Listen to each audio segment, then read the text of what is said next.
Hello, I'm Bill Goedde. I'm at the Fort Branch Library with Larry Knapp.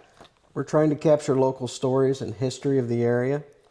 And today is March 4th, 2026. Larry is 70 years old. He's been a resident of Haubstadt and Fort Branch area his entire life. He lived in Haubstadt for 30 years of that life. Now resides in Fort Branch.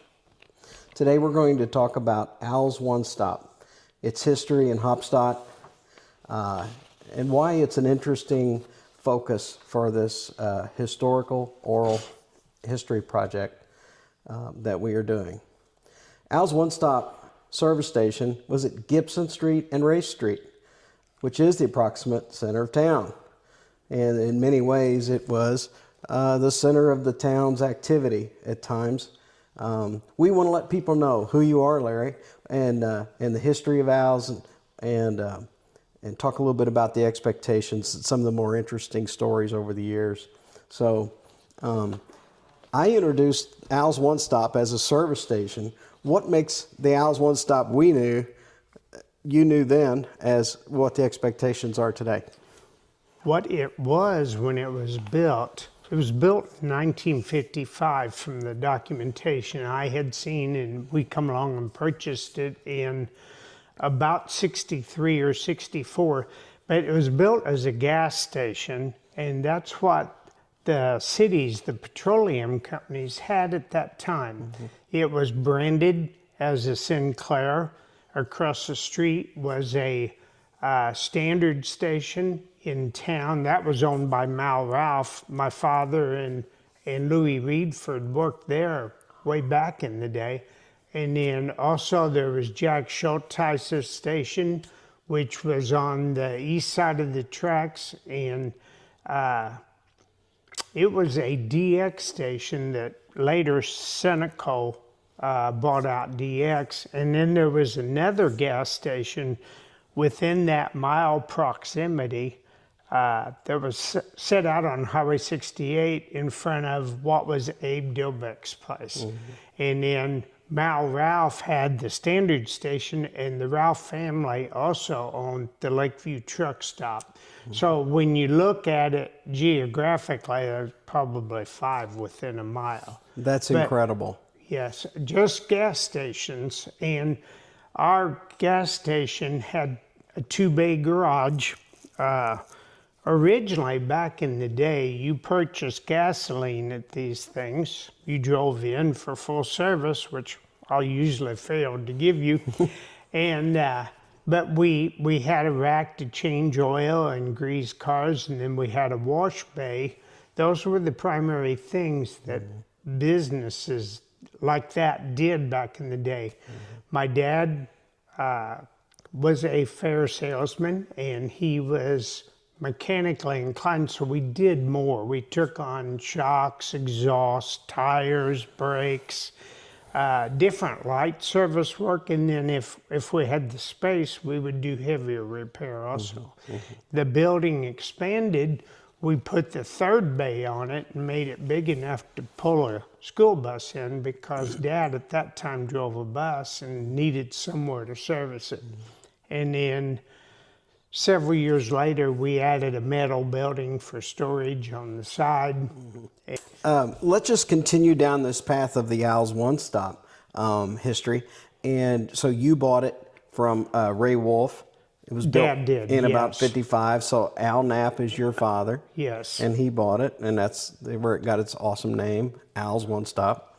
Correct. And then my understanding. And across the road was Mal's One Stop. Yeah.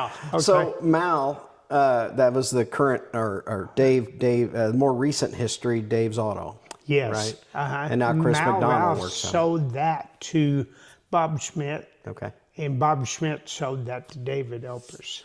Okay. Over a period of time. There were some other owner-operators there. Okay. Can we talk a little bit about the DX station? Just give us a feel of where that was in town.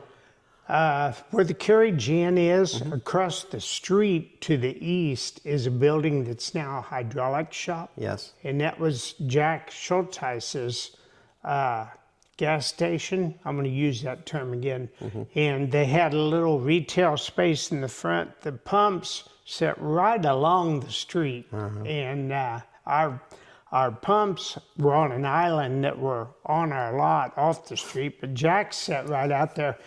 And then his building was structured like a shotgun building where the retail space, and then you drove past that into the building, and then back into the bowels of the building was where your car repair happened. So that was Jack Schulteis. Jack Schulteis owned the bus route also. So. Well, that's amazing. So there's 4 people. Now, there's 4 different companies. I know many of them that you've mentioned. Sinclair might be the most obscure. Do you happen to have an advertisement from Sinclair that you can show us there? Yes, I do have this that's carryover, and they were big in the dinosaur. That was their logo, I guess you would call it. Yes. And is Sinclair still using the dinosaur? Well, yes. I've seen Sinclair stations in St. Louis. Okay. Back in the day, Sinclair pulled out of the eastern half of the U.S., and that left us sitting there. And what they did, the oil companies in the day provided the pumps, the tanks, the air compressor, the lifts. All of that was owned by the oil company. And we simply used it and sold their product there. And they left. Arco came in, Atlantic Richfield Company, and we operated under them for a while, and then they pulled out, and then we went to Standard Oil. That was the last that we dealt with, and we sold gas there, or fuel, until 1988. In 1988, the whole petroleum thing had changed to where people use self-serve to save money. And I get that, I understand that. But so what we did, we closed our tanks out and we become strictly a repair shop. And that's what it still is today. Okay. Under the name of? The gentleman that operates it now is Brett Convey, and it's Brett's Car Care. Brett's Car Care. Okay. All right. Well, I bought into the garage in 1978 in half with my dad, and then bought him out in 1982, period of 4 years. And I maintained the name and the operation as it was. Why disturb something that's working? So let's talk a little bit about full service versus the self-service that Larry just mentioned.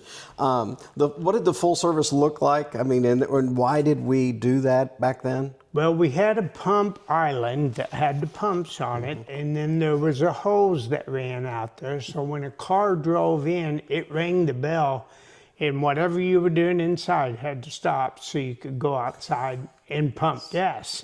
You would put the gas in the car, get their order, what they wanted, and what level, the regular or the premium, ethyl as it was called in the day. And you took care of that. You washed windshields. If they requested, you checked tires or oil.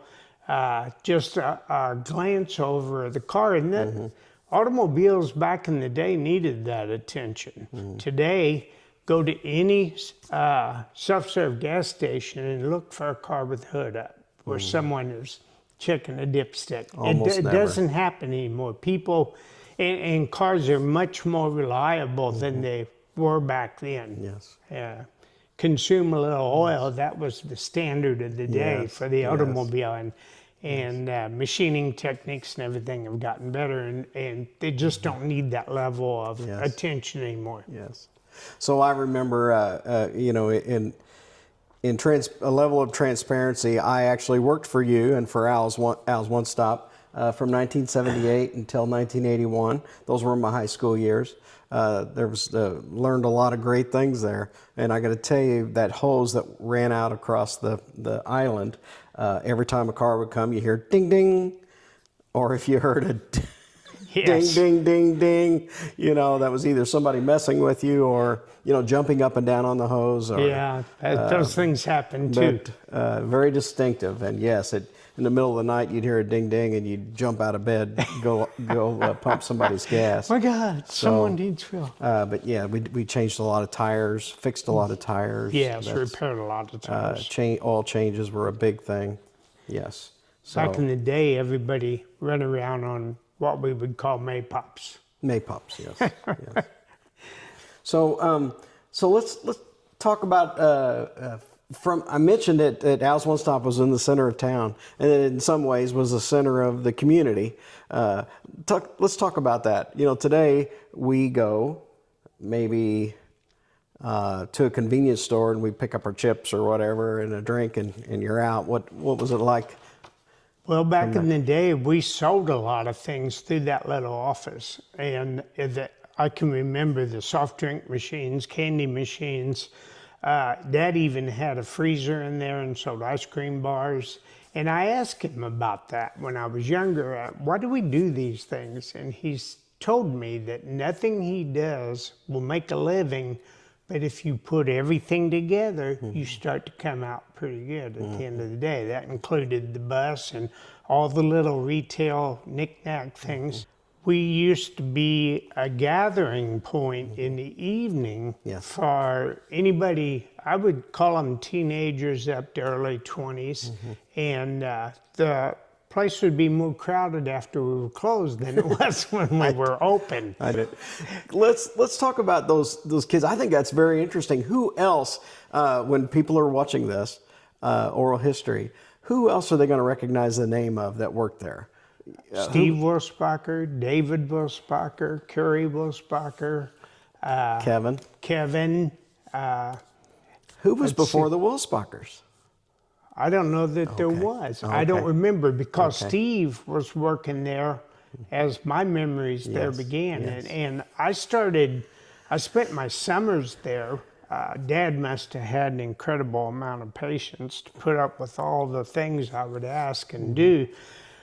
But by the time I was in high school, I had a good grip on everything that was going on. And Dad drove a school bus, so he opened Al's One Stop at 6 a.m. At 7, he left on the bus. I was there, and I pumped gas until 8, and then I left when the first mechanic come in, and I went to school. So my day started at 7 every morning at the garage. Yes.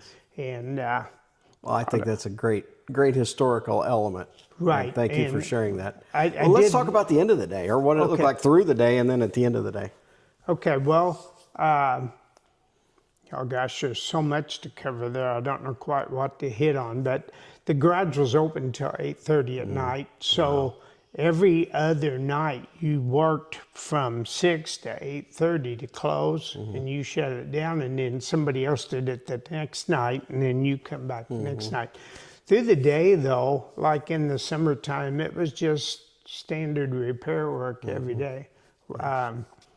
We used a lot of people. We used to go to Jack Knight's parts service in Princeton to get brake drums turned, and we bought parts from them. That we didn't have parts deliveries and service back in the day like you have today. So very good. Thank you for that. Let's talk about customers. So from a customer's perspective, imagine Tom Menace, for instance. He was somebody who was a regular customer, and he'd come in at least once a week, maybe twice a week for fuel. And there were many like him, right? Right. And what was that like? I don't know. You have a regular customer base that you saw all the time. Don Walton used to buy fuel, and Jim and Mary Price, do you remember them? Absolutely. And they were just good folks to know. And it was kind of like small family, I guess you would call it. And that, as time went on and self-service got more popular, that kind of broke up and went away. So I saw the evolution, and it really, to me, the gas station aspect wasn't profitable enough to keep the thing going with the competition you had. So we focused more on auto repair. And I don't know, auto repair was our mainstay. We did a lot of things there. I recall that. Every piece, you would get involved in every piece, including mufflers and exhaust systems. Right. Now, So I a lot recall of that those. Dave's Auto maybe specialized in that a little more than we did. Yes, and when you went into it like Dave Elpers did, the profit margin was better, and you could do that. Of course, it become more your focus then. Yes. And through the years, there are just so many things: water pumps, fuel pumps, carburetor rebuilds. Carburetors. I probably installed more sets of ignition points than anybody you know, and who even knows what that is Yeah, I anymore. won't have you explain what an ignition point is because they're not used anymore. Right. So, And my whole skill set there is a lost trade. yes. Yeah, if you need a set of points installed, come see me, but nobody does. That's, Well, the point maybe I was trying to drive to a while ago with these regular customers, and you rounded that out a bit, is that they had an option to go elsewhere, and yet they came always.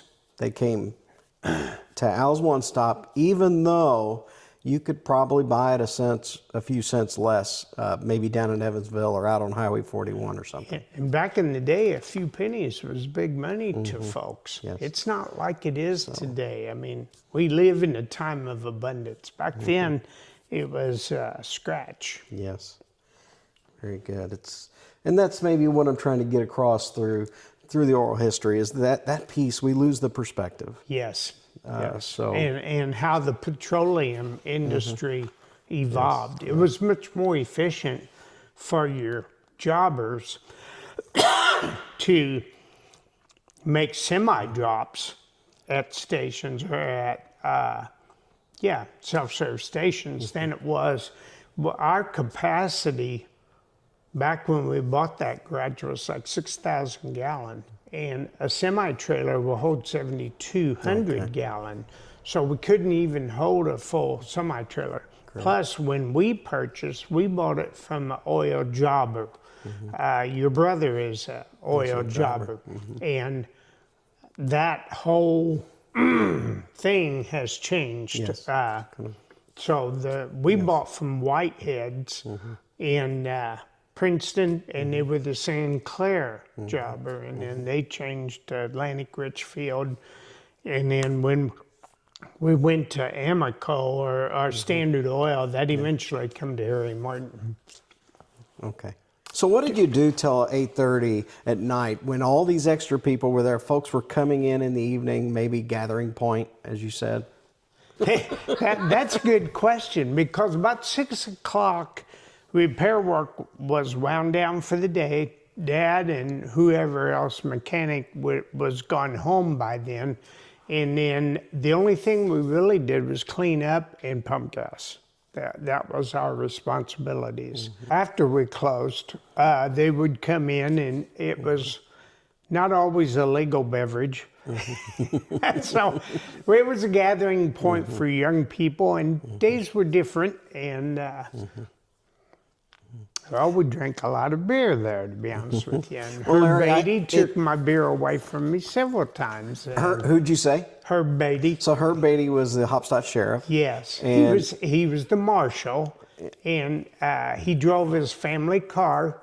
It wasn't like today. You didn't have a police department. You had Herb, and when he wanted to make a stop, he'd get a red light out and slap it up on top of the car. It wasn't even Barney Fife speed. Yes. So Yes. I hope I'm conveying that correctly. But in the evenings, I'd say up to about midnight. But they were always a peaceable group of kids. They were just kids that were gathered. I don't think anybody ever called neighbors, lived there, and everybody got along just fine. I recall that. And to Larry's point that it was a different time, the police recognized there might be a little bit of drinking there, but it was safer to be sitting there than out on the street. I agree. Every now and then you'd have to clean the shrubs out for the beer cans and beer bottles, but Yes, that statement is very true. Okay. Now, Larry, you also served in Haubstadt in other ways. One that I want to highlight is as a volunteer fireman, Haubstadt Fire Department. You were chief, I believe, for a couple years? For a short time, yes. And I was with the department for 21 years. I replaced Dick Luigs, who had been there for a long time. Back in my early days with the fire department, there was very little turnover. And we would train, but it wasn't the amount of training that they do today. And then I served under Bob Hirsch for a long time. Bob was an excellent fire chief. And then eventually I served as his assistant chief, and then Bob stepped down after many years, and I took over for a little while. I kind of thought it was important that we had more rotation in the duties, so I didn't stay in that position too long, a couple of years, and that was about it. Plus, I'd about run my lifespan. I was in my 40s, and that really, to me, is a young man's game. There's a lot of hazards to it, and I was starting to look at myself as being, I'm aging. That's the best way to say it. But yes, I did serve on the fire department. I coached Little League at the ball field for a few years, and probably did more damage than I did good there. But I'm not a sports nut, so I'm not well attuned. Yes. But So I wanted to, what I recall was that, again, when I was working there, and the fire alarm sitting on top of the Haubstadt State Bank, now the town hall, yes, would go off. And when that horn would go off, or that alarm would go off, you took off running no matter what you were doing. that I pretty much left the business, and it just had to operate while I was gone. Yes, and that's the way it was back in the day. They didn't have communications as we have today. They didn't have pagers. They had a fire phone, and when you called the fire department number, a dozen people would answer that call. And I don't know who triggered the alarm, but then they set the alarm off, and then everybody that was in town, which may have only been a handful of people, would know there was a fire, and we'd converge on the fire department and went from there. And yeah, so caution went to the wind when it came to my business. I left everything to answer a fire call. Yes. Some we were really needed, and some were misses, but it's like Jess Wilhite said, we don't call any of them. We go to anything we're called to. Yes. So, Well, we appreciate that. And in many ways, the volunteer fireman today is similar. What was distinctive to me is to watch Larry and other business people. As soon as that alarm went off, it was run as fast as possible to the fireman, to the station, get the truck out, get the doors up, and you're on your way. yeah, So that's very accurate. Much appreciated. We talked about a lot of things. I would like to talk about some of your favorite customers. So, and I say that because, we're looking at history here, oral history of Haubstadt. So who are some of these people that we're going to know, or maybe we don't no longer remember, that really stood out to you? I can remember specifically the whole Ziliak family, and that was Andy, Leonard, and Leo. They were incredible people. The Daywig family, of course, were incredible. Tom and Bill were customers for years. Steve Weber. Yes. There's people I come to appreciate just because I knew what they wanted, and they would come first when they came in. If you had something else to do, you got them worked in as soon as you could. But there were, and then there, at the pumps, there were just lots of people like Jim and Mary Price. They're just good people that come in, and you come to Tom Haley. appreciate.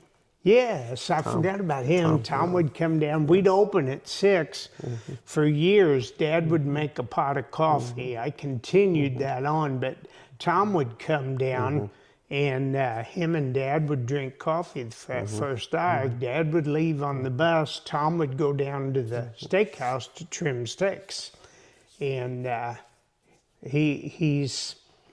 Tom did that. I think Tom lived to be like 86 years old, and he was in great shape till the day he died. And then when I took over, I'd still make coffee, and Tom and I would talk in the morning at First Eye, and then he'd head down to the restaurant or the steakhouse to trim steaks. Sometimes I'd be late. So he was there waiting on you? He'd be standing there waiting on me and not very happy. I tried to be consistent, but that didn't work quite. So he was a great guy. Well, I appreciate it, Larry.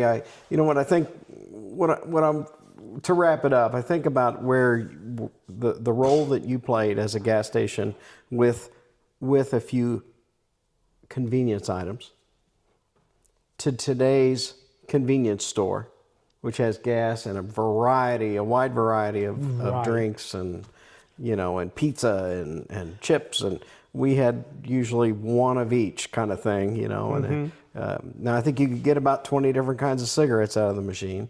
Yes, but I never really caught on to the trend as it was changing. But the idea to me to buy gasoline and go in and buy a gallon of milk, I thought was rather weird. But the American people didn't. They did that, and it become something that really caught on, and it's just mushroomed from there. Where we'll buy our fuel 20 years from now, I don't know. Nothing stays the same, and the petroleum companies will do the best they can. And that's where, over the years, I think loyalty fell away as they went to these things, but that's how the market went. Used to be loyalty was a big virtue, Yes. and now convenience is a big virtue. Exactly. Convenience is key. And price is important. I know people watch pump prices like a hawk, and 4 cents will make them drive 20 miles to get that 4 cents. So, but those things are all important in today's society. Well, thanks for filling a gap with the Oral History Project, and especially one of the important businesses in Haubstadt over the years. So thank you, Larry, for spending time with us. Thank you, Bill.